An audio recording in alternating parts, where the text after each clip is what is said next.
أعوذ بالله من الشيطان الرجيم. بسم الله الرحمن الرحيم.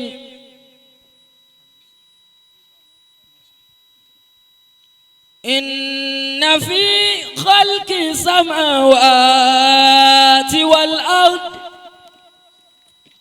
واختلاف الليل والنهار لآيات لأولي الألباب الذين يذكرون الله قياما وقعودا وعلى جنوبهم ويتفكرون في خلق السماوات والأرض ربنا ما خلقت هذا باطلا سبحانك فقنا عذاب النار. أعوذ بالله من الشيطان الرجيم. بسم الله الرحمن الرحيم. أعوذ بالله من الشيطان الرجيم. بسم الله الرحمن الرحيم. الحمد لله رب العالمين عدد خلقه ورضا نفسه وزنة عرشه الله ومداد كلماته والصلاة والسلام على ما لا نبي بعده صلى الله عليه وسلم القاهل أنا السيد ولد آدم ولا فخر وأنا أول ما تنشق عنه الأرض ولا فخر صلى الله عليه وسلم وأنا أول من دخل الجنة ولا فخر صلى الله عليه وسلم وسلم وبارك عليه آمين وعلى آله الطيبين الطاهرين آمين وأصحابه ومن تبعهم بإحسان إلى يوم الدين آمين يا الله. اللهم أنت ربي لا إله إلا أنت خلقتني وأنا عبدك وأنا على عهدك ووعدك ما استطعت أعوذ بك من شر ما صنعت أبوء لك بنعمتك علي وأبوء بذنبي فأغفر لي فإنه لا يغفر الذنوب إلا أنت الله لا إله إلا أنت سبحانك إني كنت من الظالمين. آمين. nítorí àsìkò kí gbogbo wa ká jọ wí bó ṣe yẹ ká wí. ridwanu rabbi rihanuhu. ridwanu rabbi. ghufranu rabbi wa rahmatuhu. alabuna raji wa ajdadihi. وشيخ آدم وصحابه ومعز ذنوبه بن راجي. الله يا غفار الله يا غفار اغفر لشيخي صلى راجي. ابن راجي تبي àti ibnu rọ́jí tá a torí wọn pé bisimilahi kul huwa Allah ọlọ́mọṣẹ́ ìbámu bá wọn. آمين. بسم الله الرحمن الرحيم. قل هو الله أحد الله الصمد لم يلد ولم يولد ولم يكن له كفوا أحد. ní abẹ́ àṣẹ bàbá wa habib alhuda wa mudirul markaz حفظه الله ورعاه. tí wọ́n tún jẹ́ orúkọ bàbá mudirul markaz alhum kí ọlọ́mọṣẹ́ ìjárí wọn pé. آمين. ní abẹ́ àṣẹ bàbá wa ìmámù àgbà ní Adélékè àti gbogbo tí ń jẹ́ ọmọ mọ́rkàzì níkàlẹ̀ ni wọ́n ní kí mú kíkí àwọn bá gbogbo tí ń jẹ́ ọmọ lọ́wọ́ òkú bẹ̀rẹ̀ látòrí bàbá wa oníwàásí àgbáyé bàbá Fadilatu Sheikh àbí mo mọ̀ fẹ́ dákọ̀ àwọn àgbàlagbà nù. àmọ́ wọ́n ní kò sàbúrú bí Fadilatu Sheikh Abdul Fatah Muhammad Raji As-Saqafi afisahullahu wara'a. Àmín. mo mú kíkí wọn dọ́dọ̀ bàbá wa Story ní àti gbogbo tí ń jẹ́ ọmọ lọ́wọ́ òkú kíkí mọ́ gba àsìkò àti gbogbo àwọn màmá wa mo wá ṣe àdásàlẹ̀ sáà kíkì yẹn sí ọ̀dọ̀ bàbá wa zunu rọ́yìn torí gbà táwọn bàbá ò bá sí nílé àwọn ni wọ́n ń ná mójútó lé àbí ká sọ pé àwọn ni bàbá kú sí lọ́wọ́ kódà ó jọ̀wọ́ wọn gẹ́gẹ́ ò jọ̀wọ́ wọn àwọn náà kú sí lọ́wọ́ torí àwọn náà pé àwọn sheikh lẹ́yìn òdi pé ẹ máa bọ̀ àwọn là ń rí ni wọ́n ń ṣàkóso ilé náà ọlọ́run mọ́jẹ ilé náà ó dàrú mọ́ wọn lọ́wọ́. àmín. nínú ẹni tí a kí ní waziri bàbá sínú ilé ó sì já sí pọ́lọ́hún fún wọn lórí ọ̀fẹ́ àti wà níta àmọ́ nínú ọpẹ́ náà ló tún já sí pé bàbá tí wọ́n ṣe fídímọ̀ rẹ̀ títí nì wọ́n lọ́kù bàbá náà ni bàbá wa international ọlọ́run bá ṣàlékún àlàáfíà wọn. amina. àti àwọn àtibáwò bàbá níkàlẹ̀ lábẹ́ bàbá wa international mo kí gbogbo wa pátá pé asalaamu aleykum mo kí afa wa alhariri ṣẹ́rí mo ti ń wò kalẹ̀ pé ojú yìí bá ṣe wá dákọ̀ mo ní Allahu Akbar mo fojú rinjú pẹ̀lú wọn lénìí yàtọ̀ sí ìta tí ń rí ní online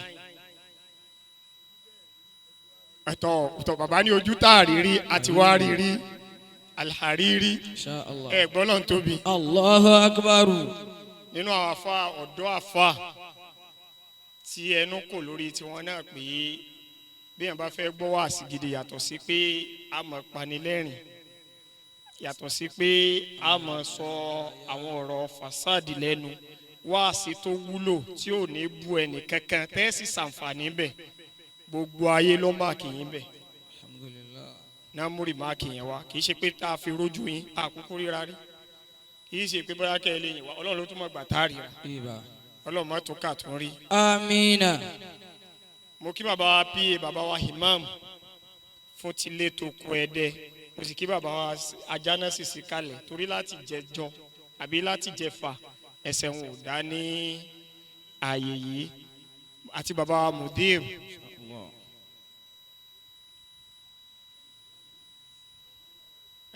tó ọlọ́run ti bá mi kí wọn. eléyìí tí mo fẹ́ sọ nítorí àsìkò nípa mo kí gbogbo ọjọ́ mẹ́rin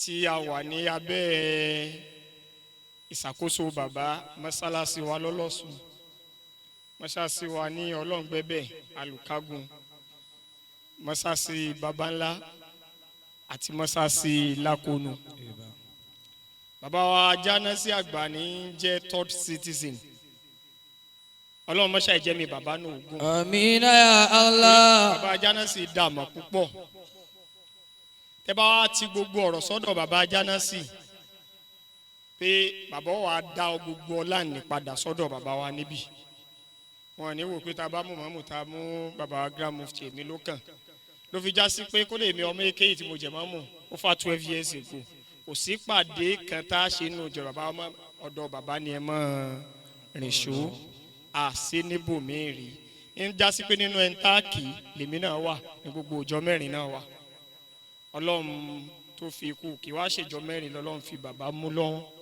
bí kì í bá ṣe gbogbo ẹ̀dẹ̀ bí àfàwà Muh'd ń ṣe wí ọlọ́run má fi ikú bàbá dá fìtínà náà. àmín. aláàjọ kan oṣù ọlọ́run. àmín.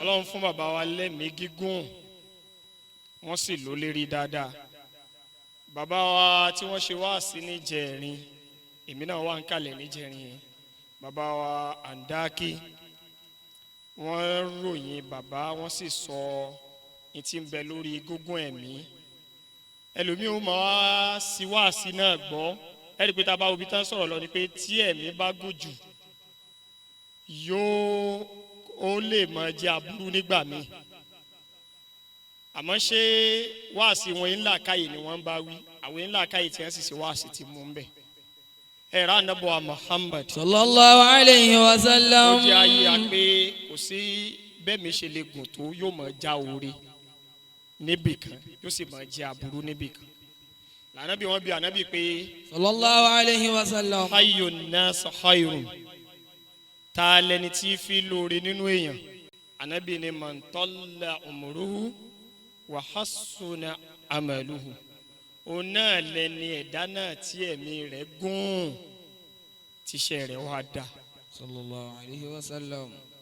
ẹ wá jẹ́ abira wa ọba tó gùn bàbá wa lẹ́mìí tó ṣe pé gígùn ẹ̀mí náà sọ wọ́n láwùjọ ìsìláàmù lẹ́dẹ̀ àti kàràkàrà rẹ̀ èrí kíni fi jẹ́ iṣẹ́ rẹ̀ tó ju ẹ̀sìn lọ.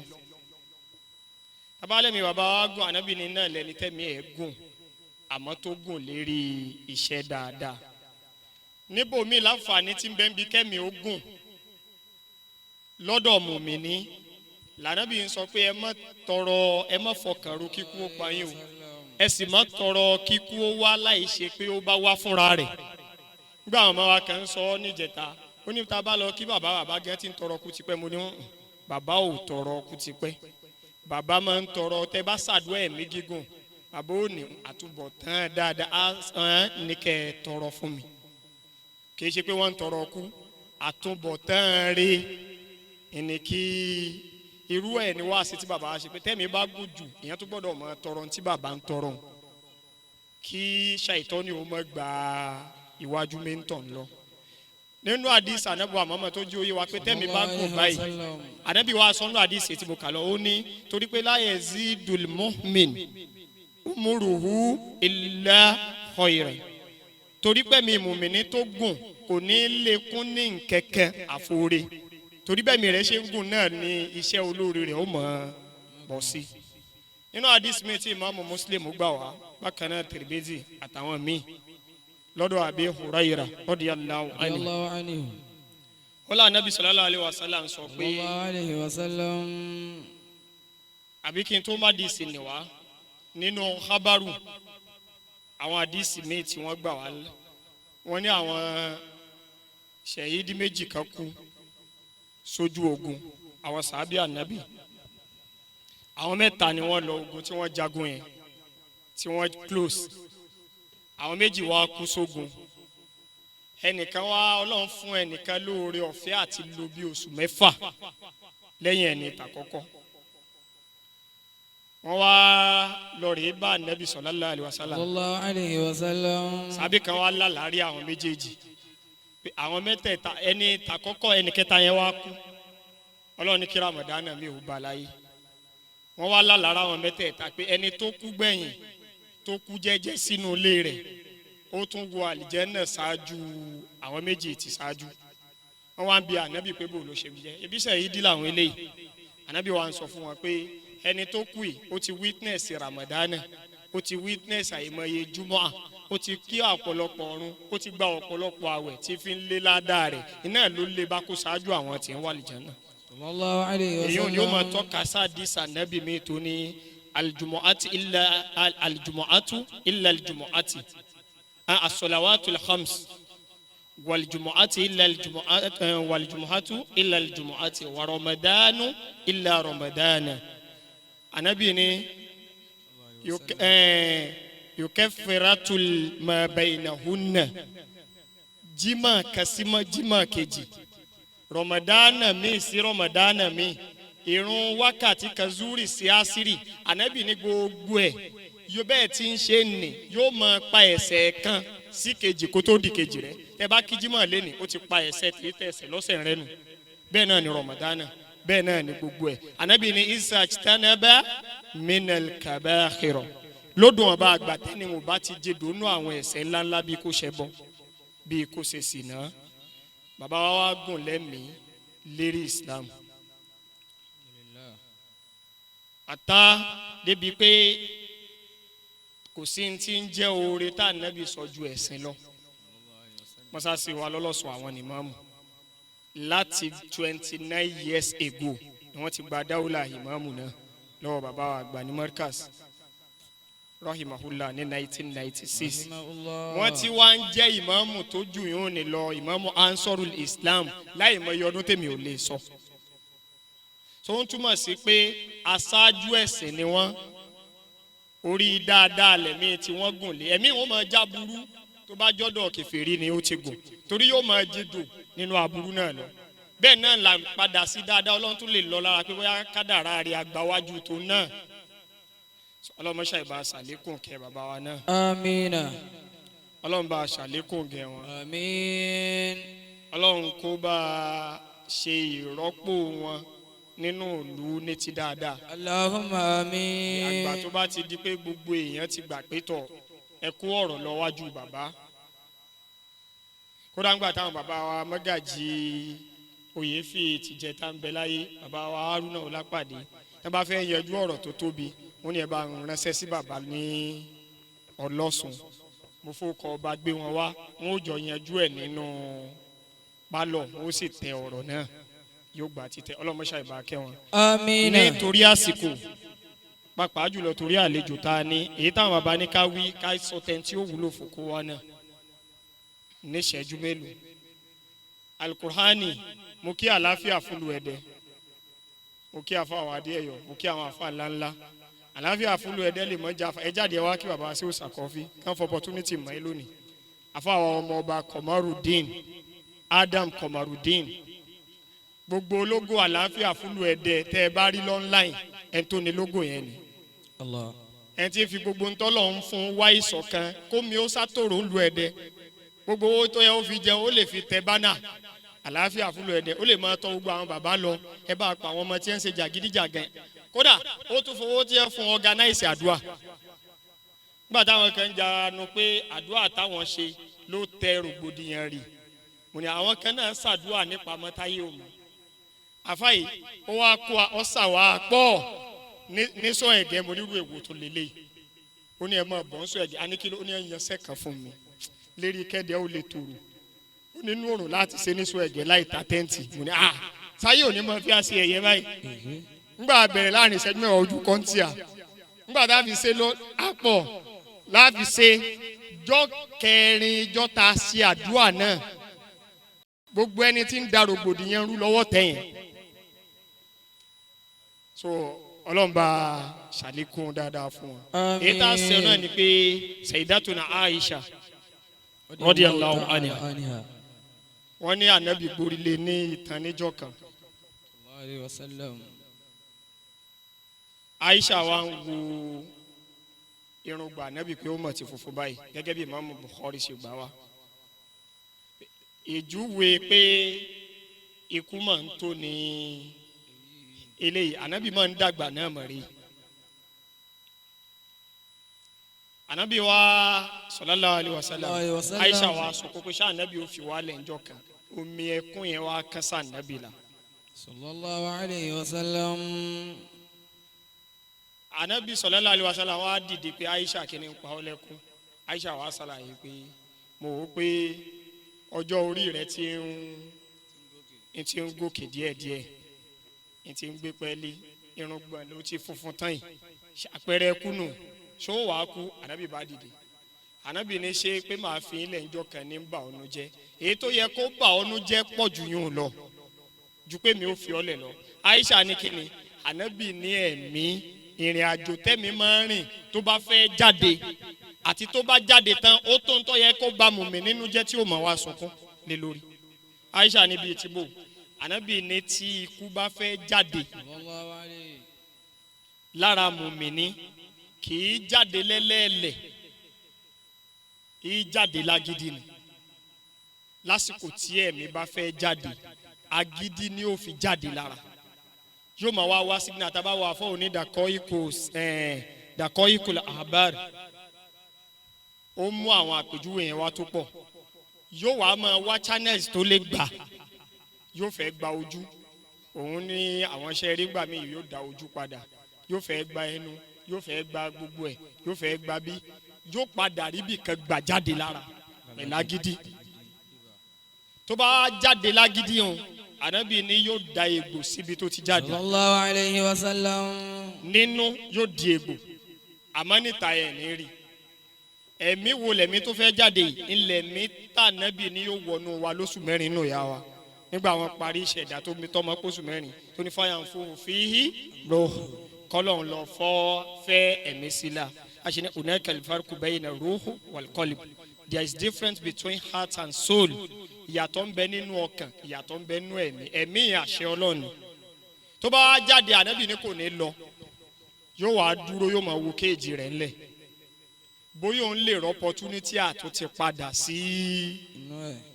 Wọ́n pè mí jò ní wọ́n ní ibo ni mo wà pé bọ̀dá wa kan kú lé abá ńlá. Mo bá ní mò ń bọ̀. Ibi tí ikú ń bẹ lẹ́yìn ibi 20 minutes wọ́n bá ní ẹ̀mí ti padà sára wọn. Lẹ́mìkan bá ní fàbú ni.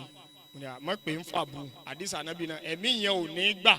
Àmọ́ rẹ̀ lòmíì padà sí. Àti rẹ̀ tó kú lẹ́dẹ̀ yìí. Tán ti múra àti wẹ̀ àbí wọ́n ń wẹ̀ lọ́lẹ̀mí padà sáré. Ó sì lo mọ́kànlá mi kó tó kú padà.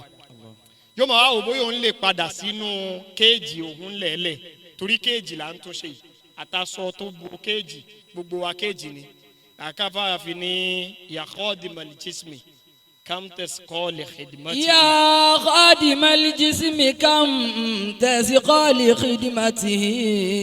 Torí ara ẹlòmíì ò tó ẹ̀mí ṣe ara lẹlòmíì ń lé kó dà kò mọ̀ pé ẹ̀mí gangan ní jẹ́ ara ẹ̀mí lọ́ba ara torí àsìkò wọ́n ní tẹ́ bá wá bẹ̀rẹ̀ sí wẹ òkú yẹn tẹ́ bá ti mú kẹ̀kẹ́ débi egbò yẹn òkú yẹn ó máa wá ṣe ẹ ṣe mí pẹ̀lẹ́pẹ̀lẹ́ ń dùn mí àmẹ́yìn ò ní gbọ́ mọ́. Tẹ́ bá wá sọ fún tásọ bá débẹ̀ ẹ ṣe mí pẹ̀lẹ́pẹ̀lẹ́ ẹ̀yin ò ní gbọ́ mọ́. Tẹ́ bá dì í kò ní gbà bó ti tán àtá débi tá a fi gbé síbi iwájú mọ́mù tí ó kírun. Wọ́n ní tẹ́ bá fẹ́ gbé yóò máa wá ṣe ẹ ṣe mí díẹ̀díẹ̀ ẹ jẹ́ ń wo ogun yàrá mi ẹ jẹ́ ń wo ojú àwọn ọmọ mi lẹ́yọ̀ kọ̀ọ̀kan sí ẹ mọ́ tí ì gbé mi jáde àmẹ́yìn ò ní gbọ́ mọ́. Ẹ̀mí yẹn ò ní gbà títí tí mọ́mú fi ṣe Allahu Akbar tó bá wá ṣe Allahu Akbar bẹ́ẹ̀ Ànábì ni yóò wá yín mú báyìí pé Ọlọ́run tóbi wọ́n ò tí ì mọ̀ pé ó tóbi èmi ni ẹ wá bi léèrè ní ìsìn bó tóbi bí ò tóbi. Allahu Akbar. Tẹ́ bá wá kírun sí la tán títí tá a fi ha òkú lélẹ̀ ní ó tó gbà kámú yóò máa wá ṣe wá sí pé yá ìwá ni ẹ̀yin ọmọ ẹ̀mí ọmọ ìyá mi tó kù la taghurrannakumu dunya ẹ̀tàn ayé ẹ mọ̀jù dọ́dọ̀ ti yín náà èmi ti ṣe tèmi lágbára àti ṣe mò ń lọ tábà wá da yèpẹ̀ bòkún ẹ̀mí yẹn ó kú ò lára yóò wá gbéra alukurani sọ pé bo ni ó mọ̀ lọ alukurani fi sọ fún wa ní suratul Waqi'a falawla iza balagatil hulqum wa antum hinahizi tansurun. falawla iza balagatil hulqum wa antum hinahizi tansuruna. ونحن أقرب إليكم منكم ولكن لا تبصرون فلولا إن كنتم غير مدينين ترجعونها إن كنتم صادقين فأما إن كان من المقربين فروح وريحان وجنات النعيم. Ọlọ́run bẹ́ẹ̀ mi ẹ bá wa jẹ́ ni tó súnmọ́ àwọn Ọlọ́run bí bàbá wa ti súnmọ́ Ọlọ́run nínú wáàsí Mawlana Sheikh Shazili kan tá a mọ̀ gbọ́ wọ́n ní ọ́fíìsì Ọlọ́run márùn-ún kí lọ́fíìsì náà ọ́fíìsì àwọn onítàsọ́wọ́f ọ́fíìsì àwọn àfa akọ́mọ́nkéwú ọ́fíìsì àwọn ìmáàmù oníkútúbà ọ́fíìsì àwọn tí ń kọ tírà ó di mẹ́rin ọ́fíìsì àwọn oníwàásì. fàámà ìkànnà minal muqarrabin. bá a mọ gbogbo ẹ̀ bàbá wa kó ọ́fíìsì mẹ́ta ó ṣeé ṣe kójú mẹ́ta lọ àmọ́ àmọ́ mẹ́ta ọ́fíìsì Ọlọ́run ni bàbá wa wọ́n ń ṣe kútúbà nínú ọ́fíìsì Ọlọ́run tí wọ́n dì mú ni pé oníwàásì ni wọ́n bí wọ́n ṣe ẹ̀ tí ì bí wa ṣùgbọ́n agbọ́tàn ṣíṣe wàásì wọn àmọ́ ọ́fíìsì kẹ́tọ́ ìpéjọ àbá ti kú táwọn èèyàn mẹ́nubà náà lọ́fíìsì wíìrìdì. fa'amma in kana minal muqarrabin. èyí pé àbá fara pé àwọn oníwíìrìdì àwọn gẹ́gẹ́ ní ẹgbẹ́ dání nínú àwọn tó pilẹ̀ Kàdìríyà lẹ́dẹ̀ nọ́mbà 1 nọ́mbà 2 làwọn bàbá wa nínú àwọn ẹni àkọ́kọ́ tó pilẹ̀ rẹ̀ bá a jókòó záwíà wíìrìdì. bá a ṣe òṣàkọ́fín àwọn àti bàbá wa àgbà ní mọ́ríkàzì àwọn ni wọ́n pilẹ̀ Kàdìríyà lẹ́dẹ̀ wọ́n ní tó já wọn ọmọ bonu. gbogbo èèyàn méjèèjì tí ẹ̀ ń gbá wa lẹ́nu. anakumula. mo sọ̀rọ̀ ni bàbá ló ńgbà tó wó wọn ni wọ́n wá gbé lọ pé ẹjẹ́ á gbé lọ ilé ọba káwọn lọ. Ìgbà tí owó wọn ni wọ́n wá gbé pé ẹjẹ́ á lọ sílé ọba. Àwọn ọmọ oúnjẹ fún ọdún bá bá àṣàlá títí máa fún àwọn. Àwọn ọmọ oúnjẹ fún ọdún bá bá àṣàlá ti ṣe máa fún àwọn èèyàn nìyẹn. Ìtàn tí ó dàrú ni àfẹni tí ó bá ṣàbòsí bàbá wa lọ́lọ́sùn. Ìtàn tí ó dàrú ni àfẹni tó bá fẹ́ ṣàbòsí bàbá wa lọ́lọ́sùn. Àwọn àti bàbá wa. Àwọn àti bàbá wa Arimiyahu. Àwọn ni wọ́n gbé wíìlì ní Kàdìríyàwó ilé ẹgbẹ́ yìí o. Ìtàn tí ó dàrú ni o. Àyàkùnmùlà ọlọ́mọṣẹ́ ìjẹ́ rẹ̀ wọn àwọn àgbàlagbà pé. Sáwí ìjọ náà tí wọ́n ń jókòó ní gbogbo ẹ̀dẹ́lẹ́ni àti kàràkàrà rẹ̀ sáwí wíìrìdì wàsífà àárọ̀ kò sẹ́kù ń bì kankan àfàyè náà títí dèní. Eléyìí tó ṣe pé ńgbà tí àwọn bàbá wa tó kù díẹ̀ ká mùkádàm ni wọ́n ní máa líìdì rẹ̀ tí wọ́n sì ń ṣe é lọ́dọ̀ ní àyè náà ló kù sí ní làwọn bàbá wa ṣe tí wọ́n fi lọ rèé bọ́lọ̀ so nínú ọ́fíìsì ọlọ́run tí wọ́n dìbò oníwàásí ni wọ́n ìmáàmù ni wọ́n ẹlùkọ́ lẹ́mí tó bá ṣe bẹ́ẹ̀ tó jẹ́ni tó súnmọ́ lọ́n tẹ́lẹ̀ tí ẹ bá fa'amma in kana minal muqarrabin tó súnmọ́ wọ ọlọ́run pátápátá farawhun wa rayhanun wa jannatun na'im. ẹ̀mí rẹ̀ ó mọ̀ lọ bàrísáwù géètì tó sí láti bàrísáwù sálìjẹ́nà ìmọ́lẹ̀ àlìjẹ́nà òórùn àlìjẹ́nà yóò máa bá níbi tó wà yóò máa fẹ́ sí i tí ó fi dijọ́ gbẹ̀ndà kìyàmá. fa'amma in kana min ashabil yamini fasalamun laka min ashabil yamin wa amma in kana min al-mukaththibina dọ́ọ̀lìn fanuzulun min hamim. amẹ́nita ẹni tó bá pe ọ̀rọ̀ ọlọ́run nírọ́ tó náà ò súnmọ́ ọlọ́run tó ṣe pé bẹ́ẹ̀ mi bàbá ṣe gùn yìí bẹ́ẹ̀ mi tiẹ̀ tó gùn orí irọ́ ló lò ó lé lórí. minal mukaththibina dọ́ọ̀lìn. irú bàbá wa yìí wọ́n pẹ̀lẹ́bùn tọ́lọ̀ ń fún wọn gúngún ẹ̀mí àti ṣíṣe dáadáa ọwọ́n púpọ̀ kódà láwùjọ àwọn àfáà tó ti lọ ọwọ́n láwùjọ gbogbo àwọn àfáà ìsìláàmù tó ti lọ tẹ́ bá ka àwọn àfáà ìsìláàmù tẹ́ bá kà wọ́n àmọ́ lọ́n tẹ́ ó bá jẹ́ pé gbogbo ẹ̀mí ò ní dáa ni kò ní fún ànábì Nuhu tó lò 950 years àwọn kan ní rárá o 950 ló fi pèpè ni ó fún ànábì Sulaimana ní 712 years ó sì fún ànábì Ibrahim ní 175 ó fún ọmọ rẹ̀ Isiaka ní 180 ó fún ànábì Musa ní 126 ó fún Imam Tabarani ní 100 ó fún Ibn al-Arabi Abu Sa'id torí Ibn al-Arabi mẹ́ta ní bẹ́ẹ̀ a ní Muhyiddin Ibn al-Arabi Abubakar Ibn al-Arabi a sì ní Abu Sa'id Ibn al-Arabi ó fún ní 102 ó fún Siru Sakiti ó fún ní 102 ó ṣe fún wọn nù láwọn ẹni Ọlọ́run tí wọ́n sì lò ó wá fún bàbá wa ilé ìtọ́jú tàwọn mẹ́tẹ̀ẹ̀ta tí mo kà lọ. wọ́n wá lò bẹ́ẹ̀ tó náà bá lò lórí irọ́ ẹ̀mí tiẹ̀ náà níbi tí ó lọ. wa amma in kana minal mukaththibina dallin. ẹ tó bá kọ̀ ọ̀rọ̀ Ọlọ́run ní irọ́ bí ti bàbá wa ṣe rí ló ti rí ó yẹ wọ́n Ọlọ́run ní bó ti wá gùn tó ó tún wá yẹ wọ́n bí bàbá wa ń dá kí ṣe sọ pé torí pé àwọn ẹlẹ́yẹ wọn náà ni wọ́n tẹ́wọ́ gbà wọ́n sínú ilẹ̀ ó tọ́pẹ́ tó bá jẹ́ ni tó pọ̀rọ̀ Ọlọ́run nírọ́. fanuzulun min hamim. ẹ̀mí tiẹ̀ náà bó bá ti bọ́ tó náà kú tó kọjá lára processing tá a sọ yìí òun náà mọ̀ lọ bàrísáwù wọn ó sílẹ̀kùn náfò náà yóò bọ́ sínú omi gbóná. fanuzulun min hamim wa tasliyatu jahim. yóò wá gbọ́ promotion bọ́ sínú náà jahim. inna hadha lahuwa al-haqqul yakin. Ọlọ́run gbogbo yìí táwa kàkálẹ̀ yìí gbogbo ń tà sọ̀kalẹ̀ yìí òdodo ọ̀rọ̀ tó fojú hàn ni o. fasabbih bihamdi rabbikal azim.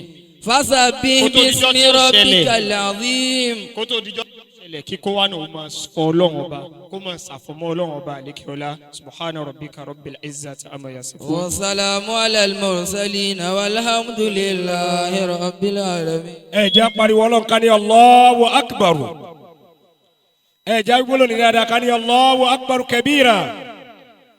bàbá wa àgbà tí wọ́n ń jọmọ lóòkú àgbà àti gbogbo àwọn tí wọ́n ń jọmọ lóòkú wọ́n ní ká máa kí inú ilé bàbá wa ní Markaz ìpọ́nlọ́wọ́ oníjẹ́ náà ló dàwóró láíláí ọ̀dẹ̀ náà ọlọ́wọ́ oníjẹ́ ó dàwóró láíláí wọ́n lájọ kan sọ ọlọ́wọ́ láàánú rí ọlọ́run àfáwà àgbà tí wọ́n bá wa sọ̀rọ̀ ń bẹ̀ ní imatukum daiman wa dawlatukum sarimadan wala hawla wala quwwata illa billahi al-aliyyi al-azim láì ní ìfàkùnkọ́ bàbá àbúlà àmọ́ lọ sọ́dọ̀ àlùfáà àgbà